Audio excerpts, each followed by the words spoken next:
Hello, welcome. I'm here to give you a guide on 4-man Croesus. I'll be going through everything you need to know to survive and kill this big moldy jelly bean in a group of 4. We'll be starting with gear. Much of this is on the wiki, so if you need a reminder of gear, I've linked this strategy guide in the description. The most important items you'll need on this list are your best pickaxe, best axe, fishing accumulator, and the magical butterfly net for the node you'd like to do. 80 plus stats for that node is pretty much a must to do it effectively. Any full skilling outfit pieces helps gathering, so make sure to wear any you have for that skill. You'll also need either a Santa's fire torch or earthen furnace core to avoid a mechanic called sticky feet. Alternatively, you can bring quite a few logs or lots of protein logs for this mechanic too. Some incredibly useful items to have are dive or bladed dive and or double surge unlocked. You'll have a much better time with a combination of either of those. Here's a list of auras and skilling familiars that are helpful for each skill. Take a look at the list for the skill you want to use. The upgraded Pontifex ring and Perfect Plus potions are optional but help quite a bit. Superstores are a must because that is your food for whenever you get damaged in this fight. The Hone perk on your skilling weapons helps a ton with gathering speed. Make sure to get the highest one you can on your tool. You might notice some extra things on these lists and extra gear, but while they are helpful, they are not necessary. I'll go over those in more detail at the end. Now that we have our gear, what do we even do to be able to kill Croesus? Well, the secret to that is in these statues.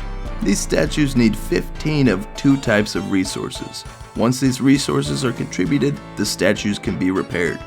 Once repaired, it will allow you to pray at them. The goal is to get these statues ready near the same time as your teammates, so all 4 can be prayed at the same time. Once at least one is prayed at, the core will open up. The team will need to damage the core all the way to 0 in the amount of time given from the 4 statues. Each statue increases the time the core is opened up. The kill will fail if all 4 have been preyed on, and Croesus' health doesn't reach 0 by the end of the timer. So it is always a good idea to damage the core whenever it is up, even if one is preyed at on the wrong time. You might be wondering, so what 2 types of resources does each statue need so I can repair them? Well, each statue needs the resources from the 2 nodes counterclockwise from that statue. If that didn't make much sense, it really doesn't matter. All that does matter is the route you take your own resources, and that each person is doing the same route. So, what route do you take? Well, the most accepted route you'll encounter, which I've seen in 99% of my groups, is 2-1 rot. We'll do this angle from the mining side, but the route is the same at each corner. What this means is you'll take the resources in your inventory, shown as red, 2 nodes overclockwise, contribute them to the statue, then withdraw the resources at this handy dandy box, marked in yellow, at the corner. Then run the resources 1 more node over following the yellow route clockwise and contribute the resources to the statue there. Then you will rot the node following the black arrow that you finish at, as well as repair the statue there. I'll go over rotting in more detail in a second, but first you'll need to know more about gathering resources and where to put them. Please take a look at this diagram. You'll notice 1 node on the boss nodes is shiny, 1 is regular, and 1 is black. As you might have guessed, you want to try and gather from the shiny one as much as possible. This will switch around quite a bit through the fight, so make sure to keep your eye on it. Gather from the regular one if you can't gather from the shiny one. Once you've gathered enough from this node, you'll see a health bar at the top fill all the way up. Once it's full, it'll black out all the nodes, and you'll know you've depleted the boss node. Make sure your boss node is dead before you run your resources. If you need more resources, gather from the guards on the outside. You might ask, how much resources do you need and where do they go? Well, the first 16 resources you get, you'll click on the box to deposit all there. Why 16? Well, you need 15 to contribute to the statue, but some mechanics can rot resources. So this is to help your buddy that will be picking these up while they're running to their statue. After that, you'll gather at least 9 rot, using at least 9 resources. Here's a quick demonstration of spam clicking the last in the inventory exactly 9 times to get 9 rot. If you make more than 10, Just be careful when your boss node is almost dead, so you don't rot your own node with the 10 rot. After this, you'll need to gather at least 16 resources, so you can run those across to the statue 2 nodes over. To recap, we put 16 in the box, gathered 9 rot, we have 16 in the inventory, and our boss node is dead. Now we're ready to run. Here's an example of the run. Please note how I crossed this path. Even though it's rather simple, it is important. Make sure you're at the last step, then dive and surge to avoid the field. If you need to surge first, or to double surge, make sure you're positioned correctly to surge forward, or you'll end up in the hospital. So we skipped the first node, and look how we jump over these shiny mushrooms so we don't take damage.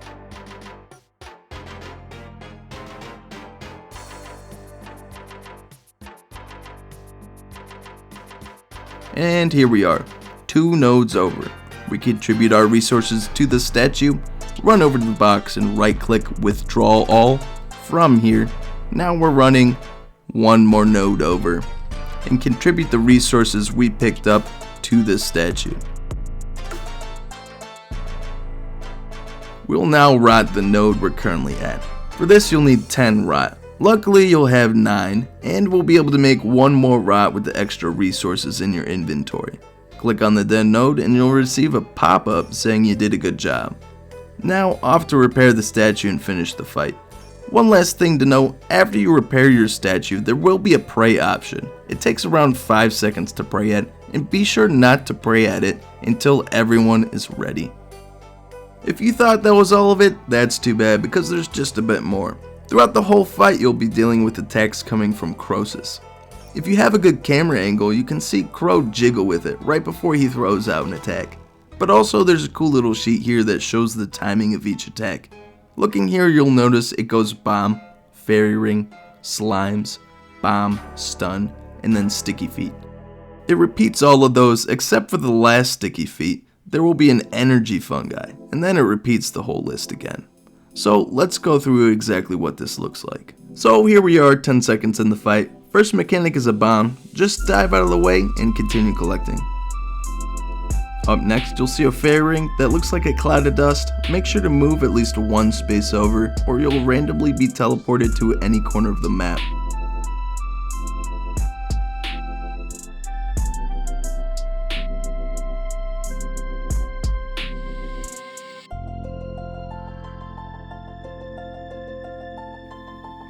After this is a slime, just move around and dodge as necessary because he can give a big hit to you as well as rot a resource.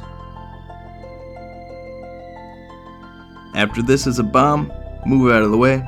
Up next is a stun. You can anticipate before you get hit or freedom when you are stunned.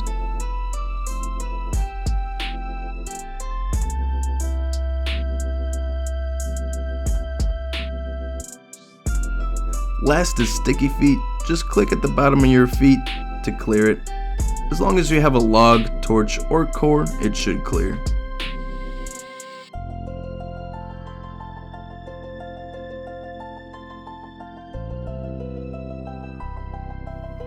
Then it repeats, starting with a bomb.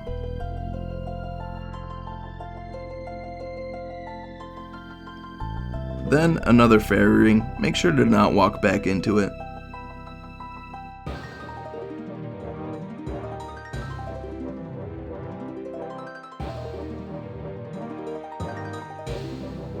Next, another slime.